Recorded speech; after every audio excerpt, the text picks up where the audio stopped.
ছেলেটা এখানটায় কি করছিল আমি প্রথমে জানি না। এই দরজাটা এইভাবে ঠেসানো আলগা করে আমি আমরা দেখলাম এটা কেন খোলা। আমি যথারীতি বেরিয়ে গিয়ে বাথরুম করে আবার ঢুকছি, তখন দেখছি ওইখান থেকে বেরিয়ে এসে এরকম ভাবে গুঁতো মেরে দিয়ে সোজা চলে যাচ্ছে। দিয়ে বলছে, হিন্দিতে বলছে ইধার হ্যায় ইধার সিলিং হ্যায়, এইসব করছে।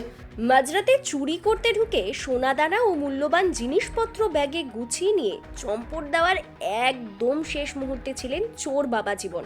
কিন্তু হঠাৎই হিসেব উল্টে দিল গৃহকর্ত্রীর ঘুম ভাঙা।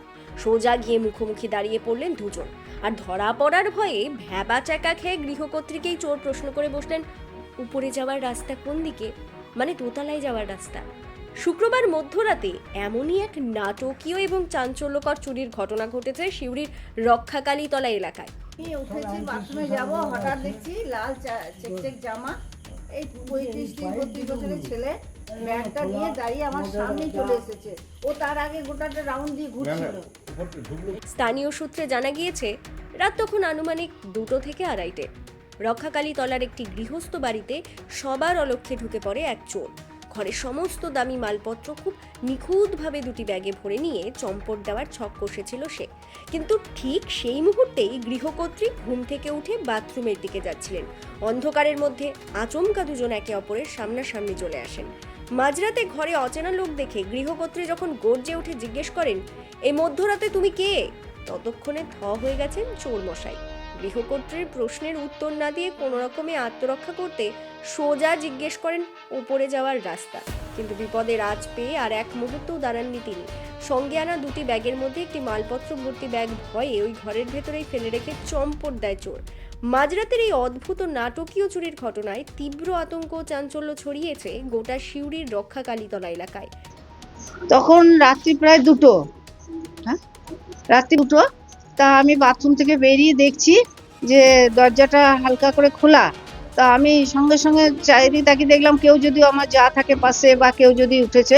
তা একটা ছেলে 30-32-34 বছর বয়স হবে, মোটা সোটা লাল চেকচেক জামা, কোকড়া কোকড়া চুল, সে বেরিয়ে যাচ্ছে আমাকে ঠেলে দিয়ে। তা আমি বললাম, তুমি কি করছো এত রাত্রে এখানে, কি করছো, তুমি কে, কি করছো? দিয়ে আমার দিকে মোটা মোটা চোখ দিয়ে বলছে, সিঁড়িটা দেখালো, বলে সিলিং ইধার হ্যায় করতে করতে লম্বা লম্বা পা ফেলে টকটক করে উপর দিয়ে চলে গেল। উপরে আমার হাজবেন্ড থাকে, বলছে কি উপরে দাদু থাকে। তারপরে আমি আমার যাকে ডাকলাম, ইলা ইলা চিৎকার করছি, চোর চোর চিৎকার, আমার গলা কাঁপছে। আমার স্বামী একটা লাঠি নিয়ে ছাদে গেল, আমার যাও টর্চ নিয়ে, বড় টর্চ নিয়ে ছাদে গিয়ে আর দেখতে পেল না। এবার ওই দিকে পাইপ আছে, পাইপ দিয়ে নেমে চলে গেছে। একজনকে আমি দেখেছি, কিন্তু উপরে পায়ের আওয়াজ পাচ্ছিলাম। আমি তো অত তাতে যেতে পারি না, পায়ে ব্যথা আছে। না বাবা, মিথ্যা কেন বলবো, চেনা নাই। আমরা মানে ভীষণ ভাবে, আমি তো 70 উপরে আজকে এখানে 50 বছর প্রায় আছে, আমাদের কোনো রকম বলুন না। এবার আতঙ্ক মানে কি আমাদের, এবার যেটুকু বা ভাঙা ঘর, পুরোনো বাড়ি, বহুদিন এতদিন আছি, 40 বছর, উনি আছেন 50 বছর, কিন্তু এরকম এতটা ঘটেনি কখনো। এইটার পর থেকে আমরা দিনের বেলায় নিরাপত্তাহীনতায় ভুগছি।